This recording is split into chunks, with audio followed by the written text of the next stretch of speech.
Olá, tudo bem? Meu nome é Danilo Dorgan e este é mais um vídeo para o Code Loop. No vídeo de hoje nós vamos fazer um comparativo entre servidor dedicado, servidor virtual, container e Kubernetes.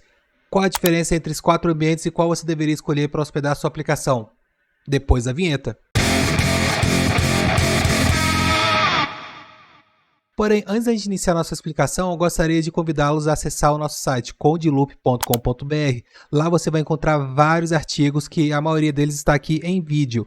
Por exemplo, como configurar a autenticação de 2 fatores, como criar um ambiente de isolamento em WordPress, inclusive esse já tem vídeo. Dá uma olhadinha aqui que você vai ver que o vídeo já está lá. E o que a gente vai falar sobre hoje é esse aqui, ó, comparativo, servidor dedicado versus VM, versus container versus K8s. Se você quiser ver esse vídeo em texto, lá você encontra esse artigo completo com todos os comparativos, características e afins. Então, sem mais delongas, vamos para o nosso comparativo. Como esse é um vídeo mais teórico, eu acabei criando um slidezinho aqui para a gente ter algo para poder falar e mostrar para vocês ao mesmo tempo. Então vamos começar aqui com a explicação de o que é um servidor dedicado. Quando a gente fala de servidor dedicado, a gente está falando ali da máquina física, ali, o servidor onde você vai ter 100% dele para você. Ou seja, 100% da CPU, 100% da memória RAM, 100% do HD é seu. É o quanto você compra ali, é o equivalente a você comprar um notebook ou comprar um desktop. Aqui dali, se ele fosse um servidor, ele seria um servidor dedicado, só para você. Como característica, a gente tem não compartilhar recursos de hardware com outras aplicações, alto custo, pouca flexibilidade e indivisibilidade. Vamos explicar aqui agora o que eu quis dizer com tudo isso. Quando eu quero dizer não compartilhar recursos de hardware com outras aplicações, é o seguinte: no momento que eu tenho uma máquina dedicada somente para mim, então eu não tenho que sublocar ela para outras pessoas. Então é isso que eu quero dizer com não compartilhar recursos. O alto custo já se fala por si só, uma máquina, um servidor acaba sendo um custo bem alto. Pouca flexibilidade, isso que é algo bem interessante porque vai variar muito do seu cenário. Por exemplo, se você tem um site que ele tem 10 visitas por dia, diariamente ele tem 10 visitas por dia, porém todo dia 30 ele tem 10 mil visitas. Se você hospedar esse site em um servidor dedicado, você teria que ter um hardware suficiente para essas 10 mil visitas ou 10 mil requests.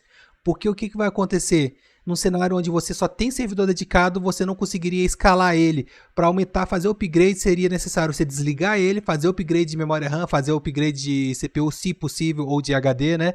E isso acaba trazendo a questão de pouca flexibilidade e voltando novamente à questão de alto custo. É rígido ao ponto que, se eu quero ter um servidor dedicado, se esse realmente é meu requisito, eu preciso ter pelo menos uma previsibilidade de quantos recursos ele será usado por X tempos. E esse X tempo pode ser 6 meses, 1 ano, vai depender de quanto você está disposto a ficar renovando seu hardware.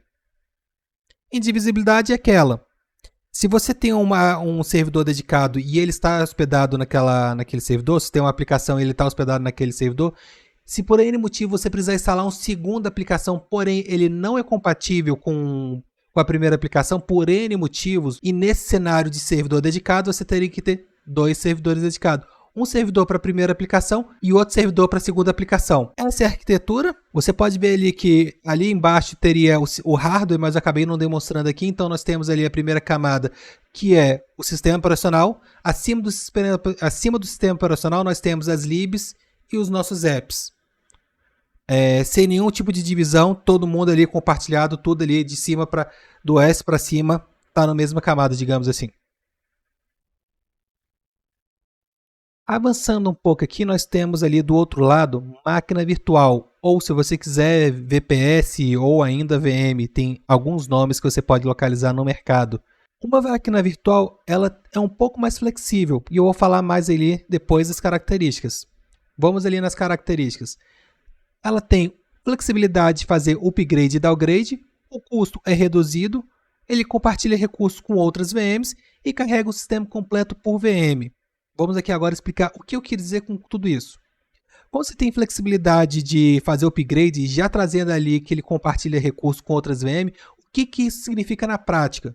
Por exemplo, se você tem um servidor dedicado, ou melhor, quem está te alocando esse servidor, essa VM, tem um servidor dedicado com, vou falar aqui em números inteiros aqui, com 10 CPUs, 10 RAMs, 10 GB de memória RAM e 10 GB de HD, não que esse número faça sentido, se você tem isso aí, você poderia fazer o quê? Ele poderia te vender uma VM com um de cada. Um núcleo de CPU, 1 GB de RAM e 1 GB de HD. Com isso, você consegue fazer o upgrade de uma forma mais facilitada do que um servidor dedicado, porque basta ele apenas mudar as características, porque hardware ele já tem. Quem é, digamos assim, o dono do servidor dedicado já tem esse hardware ali. Obviamente, se você quisesse botar 40 de GB de memória RAM, você não conseguiria. Iria extrapolar a capacidade daquela máquina física, né? Mas não vamos entrar nesses detalhes aqui. Vamos ficar focado apenas que o upgrade é facilitado, mas porém ele compartilha alguns recursos. Por exemplo, memória RAM e CPU, eles podem, não é que é sempre compartilhar, mas eles podem sim estar compartilhado com outras pessoas. Depende muito de como o provedor de hospedagem vai estar lidando com as configurações de IVM. Fique sabendo que é um recurso compartilhado, por isso que o custo dele é reduzido. Ele tem um servidor dedicado ali, ele quebra ele em várias partes ali e te dá uma partezinha. Você poderia fazer a mesma coisa com você e voltando ali no cenário anterior, imagina que você tem uma máquina dedicada, você divide ele em duas máquinas virtuais. Com isso você vai conseguir fazer o quê? Na mesma máquina dedicada, porém com duas máquinas virtuais, botar a aplicação número 1 e botar a aplicação número 2. E com isso a gente entra naquele último ponto ali, que dependendo, que essa é uma característica ruim, dependendo da quantidade de VMs que você tiver, e botando aqui um valor mais para ficar claro de entender, vamos supor que uma máquina virtual ela gaste 5% do recurso computacional apenas com o sistema operacional. Se você tiver 5 VMs idênticas, a 5 vai gastar o quê? 25% da capacidade total do processador, apenas com o sistema operacional. Então essa seria uma característica tão ruim, porém aí vale a pena mensurar ali o pós e contras, né? Essas são as características. Em questão de hardware, a gente tem a seguinte arquitetura. Nós vamos ter ali abaixo, ali, logo acima do hardware ali, né? O sistema de virtualização, o hypervisor, né? E ali aquilo que eu tinha comentado logo há pouco. Você vai ter um sistema operacional completo para cada VM, onde ali vai ter o sistema operacional, a libs e as apps. Bem parecido ali, ó, esse finalzinho ali com um servidor dedicado. É como se você tivesse numa máquina virtual um servidor dedicado. Não chega a ser um servidor dedicado, mas tem as características de um servidor dedicado. Porém, numa virtual machine, né? Avançando aqui agora e vamos falar um pouco de container. Quando eu falo de container, eu estou falando de container como um todo. Você pode estar remetendo aí a Docker, Podman, entre outras coisas. Vamos falar de forma geral aqui. Quais são as características de um container? A flexibilidade, custo reduzido e isolamento de processamento. Vamos às explicações aqui. Quando a gente fala de flexibilidade, e já entrando ali na questão de custo reduzido, quais são as características que levam a esse ponto? Qual que é, vou até avançar aqui para ficar mais fácil de entender. Como que é a composição de um container? Você tem o sistema operacional, ele vai ter o container engineer ali, que não está sendo representado nessa imagem, e acima desse gerenciador de container você vai ter as suas libs e sua app. Então, cada container ele vai ser uma pequena parte que contém apenas o necessário para ele funcionar. Você pode ter um container que tenha uma app ou um container que tenha várias apps.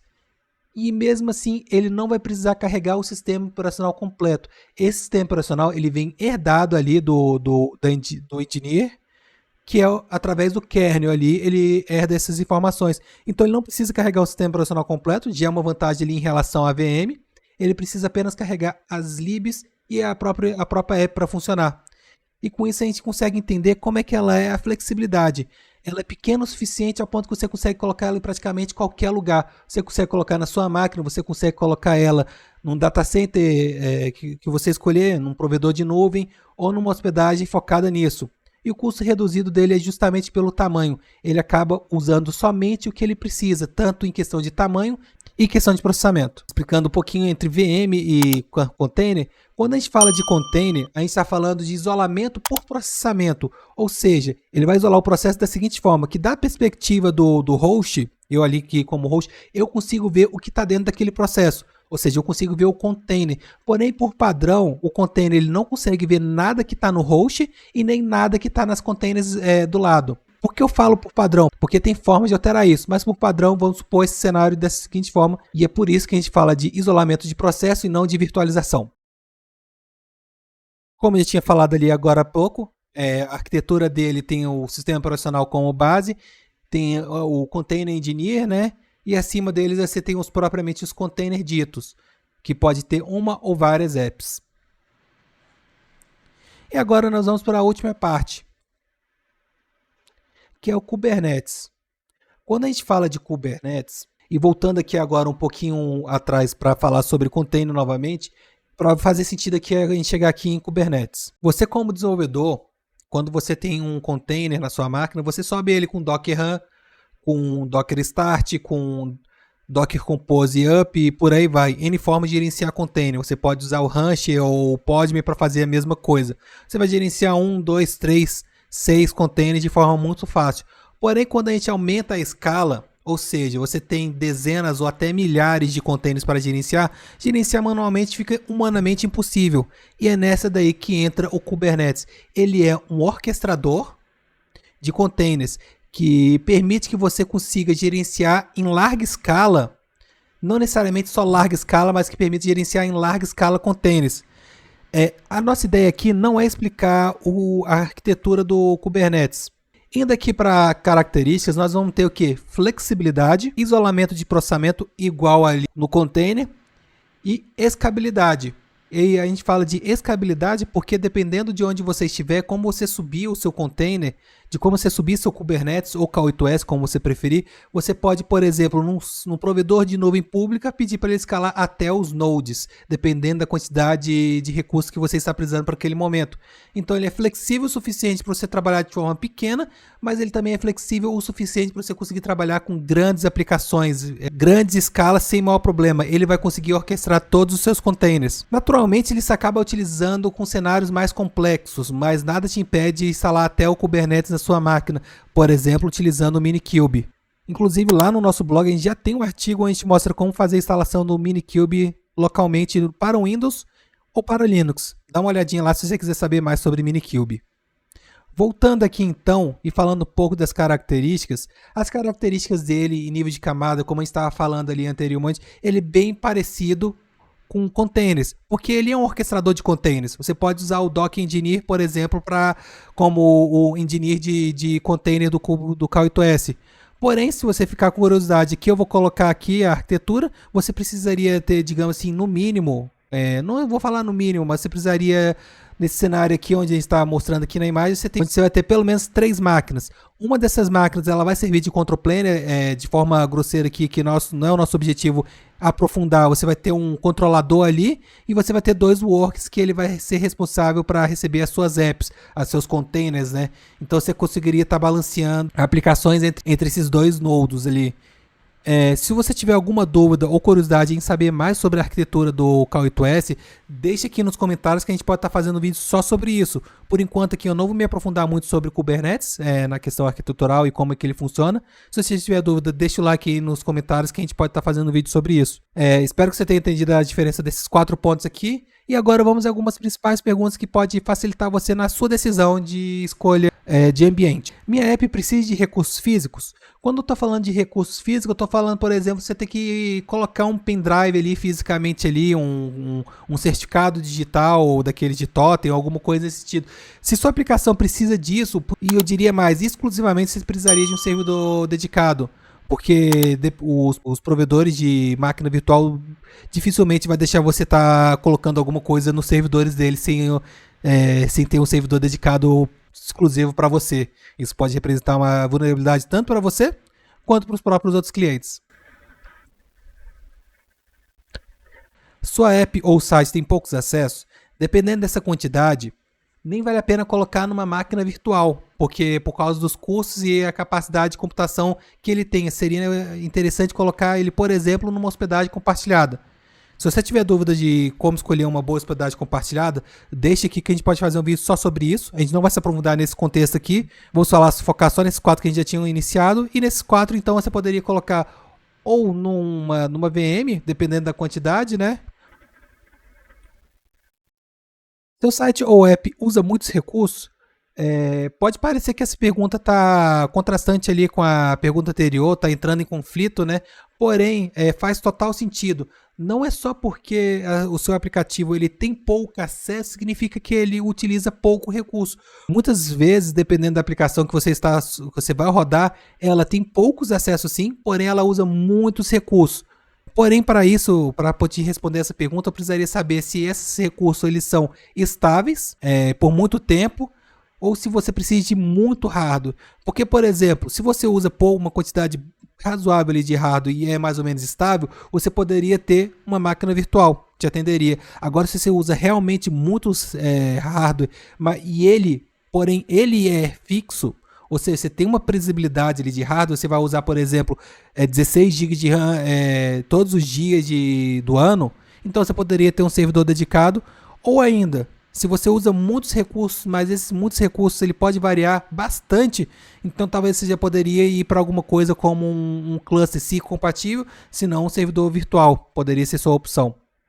Agora, se você tem muitos sites ou aplicativos com número variado de visitas, e eu coloquei esse número variado, por exemplo, você poderia ter um aplicativo hoje que tem 10 visitas e amanhã tem 10.000, isso para você trazer aquela questão ali do Kubernetes, da flexibilidade e da escalabilidade dele. Obviamente a gente está falando do K8s para você. Se você tem muitas aplicações e você tem números variados de visita de recursos sendo gastos ali o tempo todo, então você poderia estar usando o K8s porque ele conseguiria, por exemplo, num servidor hipotético aqui, num cluster hipotético de 20 GB de memória RAM, você poderia estar alocando esses 20 GB de memória RAM de acordo com a necessidade de cada aplicativo, onde se um hoje pode estar gastando 10 GB, o outro amanhã pode estar gastando 1 e por aí vai. O K8s vai lidar muito bem, conseguir lidar muito bem com a gestão desses aplicativos, mesmo que eles não sejam da mesma stack.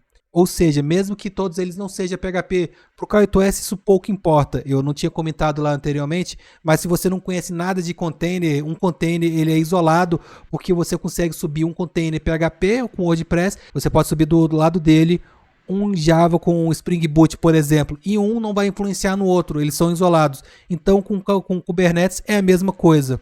Para esse vídeo a gente queria falar sobre isso. Espero que esse vídeo tenha respondido todas as suas perguntas sobre servidor dedicado, VM, container e K8s. Se você ficou com alguma dúvida ainda, deixe aqui nos comentários que a gente pode fazer um vídeo complementar a esse. E lembrando, se você gostou desse vídeo, deixe o seu like. Se você ainda não é inscrito, se inscreva que isso ajuda bastante a gente. E não deixe de seguir a gente para o próximo vídeo. Até lá!